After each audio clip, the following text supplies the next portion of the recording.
Hi, my name's Matt. I'm a senior magnet engineer here at Tokamak Energy. I've been working here for a little over 5 years, and welcome to the Demo4 hall. So Demo4 is one of the key magnet demonstrators we've been building here at Tokamak Energy. It's the biggest one we've built to date.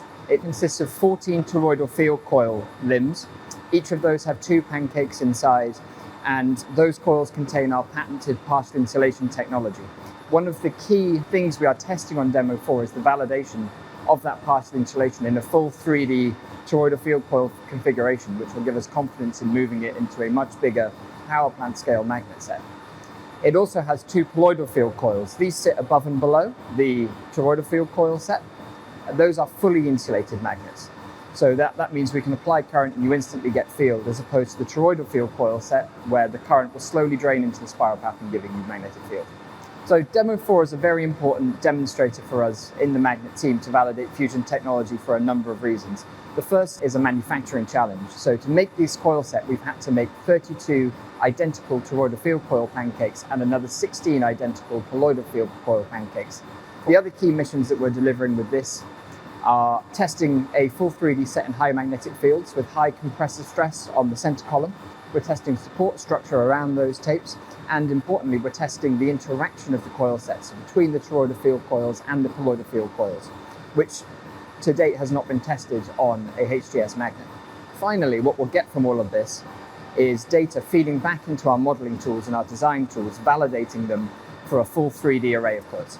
As you can see from behind me, Demo4 isn't just about building a magnet set. What we've got in this lab and in the cryostat behind me is the full support infrastructure you need to get that magnet system running. So on the top of the cryostat coming out to the right, those copper bars are what carry the current from the power supplies in the plant room all the way to the top plate of the magnet system.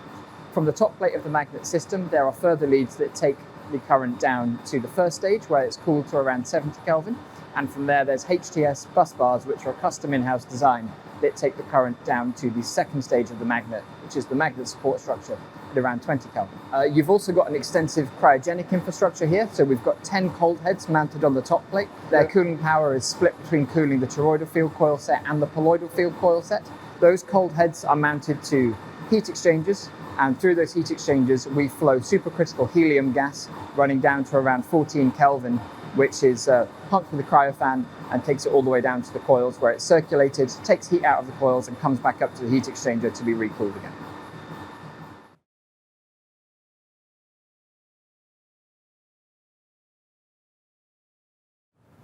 Hi, I'm Sam Brown. I'm an integration engineer here, and welcome to the Demo4 control room.